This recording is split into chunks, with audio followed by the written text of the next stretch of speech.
So our next theorem is, if V over F is a vector space and S is a set of non-zero vectors,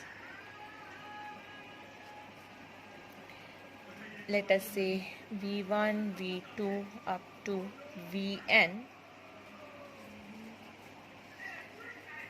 then this S is linearly dependent if and only if for some vector from S, any vector it can be expressed as linear combination of preceding vectors. What does it mean? It means that if we want to write, let us say V5, then it could be linear combination of V1, V2, V3 and V4. This is what is the meaning. So let us try to prove it. First, let us suppose that this S is linearly dependent. So what we need to prove? We will prove that any Vm can be written as linear combination of, so preceding vectors of Vm will be V1, V2 up to Vm minus 1. Alright. So now we are given that this S is linearly dependent. It means if we write linear combination of these vectors, say alpha 1, alpha n, then any one of these alpha i's will be, at least one of these alpha i's will be non-zero. So let us fix that alpha m is non-zero. We can fix any. So by our choice, we are fixing alpha m as non-zero. So if this alpha m is non-zero, then we can write this equation number 1 as alpha 1 v1, alpha 2 v2 up to alpha m vm plus 0 times alpha. This we are fixing for all m's, all the m's which are greater than this. So for all n's, yes, greater than or equal to m. So for all n's greater than not equal to, strictly greater than m. Okay. So this will also be 0, and this will also be 0 up to Vn. These all will be 0. This step is okay. We are fixing alpha m non-zero, or I should not write this. Let us write that m is largest suffix such that alpha n is non-zero. So after this alpha m, all the alpha m plus 1, alpha m plus 2 and so on up to alpha n, these all are fixed as 0. Okay. So now let us take, now this m is some random number. These alpha m alpha i's which are greater than m, those are zeros. These all are non-zero. So let me take alpha m as or I should write m as 1. Let me fix m as 1. Okay. It means I am fixing this quantity as non-zero and remaining quantities are 0. So what would happen? This alpha 1 v1, these all are zeros now. This will be equal to 0, which would imply v1 is equal to 0, because we have already fixed that alpha m is non-zero. Now if we take m1, it means alpha 1 cannot be 0. So v1 has to be 0, but which is a contradiction. Contradiction to what? Contradiction to this thing.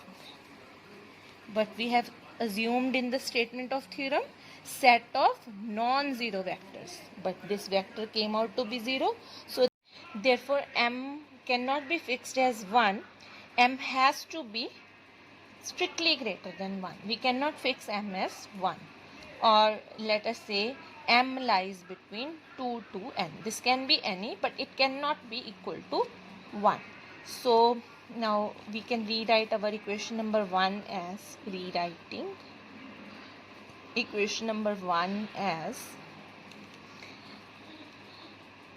alpha m vm.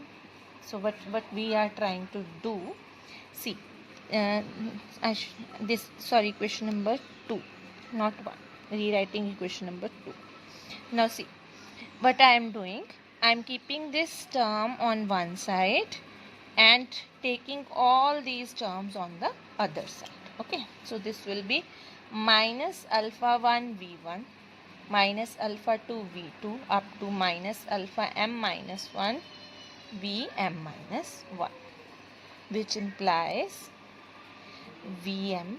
So I am dividing. Okay, can I divide by this alpha m on the other side? Yes, we can obviously do this due to this thing. We have fixed alpha m as non-zero, so we can divide by alpha m. So this will be minus alpha 1 upon alpha m v1 minus alpha 2 upon alpha m v2 and so on, minus alpha m minus 1 upon alpha m vm minus 1. So what we have done actually, if you can observe, we have written vm as linear combination of which vectors? This v1, v2 up to vm minus 1. That was what we wanted to prove. We wanted to prove that vm can be expressed as linear combination of preceding vectors. So this part is okay. Now to prove the converse, we will assume that any vk from S can be expressed as linear combination of preceding vectors. That is, vk can be written as some, let me say, beta 1 v1, beta 2 v2. So what will be preceding vectors of vk? v1, v2 up to vk minus 1. So now okay, so what we are trying to do, we are taking this term on the other side. What will happen? It will become minus vk here, and this side it will be 0. And now what I am writing, what would be the next vector? It will be vk plus 1. Can I write like this? Similarly, vk plus 2, so on up to 0 times vn. We can always write like this. So what we have written? We have written that there exist scalars beta 1, beta 2 up to beta, I have written, this is beta k minus 1, and minus 1, 0, 0, 0 up to 0, not all 0. Is this term okay? What I am saying, these vectors, these are not all 0. Can you observe this? Now it is okay. These can be 0, but we have one vector which is non-zero. So what we have proved? We have proved that linear combination of vectors v1, v2 up to vn, this is equal to 0. That is, we have proved that beta 1 v1, beta 2 v2 up to, I am skipping these terms, just writing the last term. Let me write this as beta n. But all, at least one of beta i's is not equal to 0. What does this mean? This means that v1, v2, vn are linearly dependent. That is what we needed to prove. So that's it.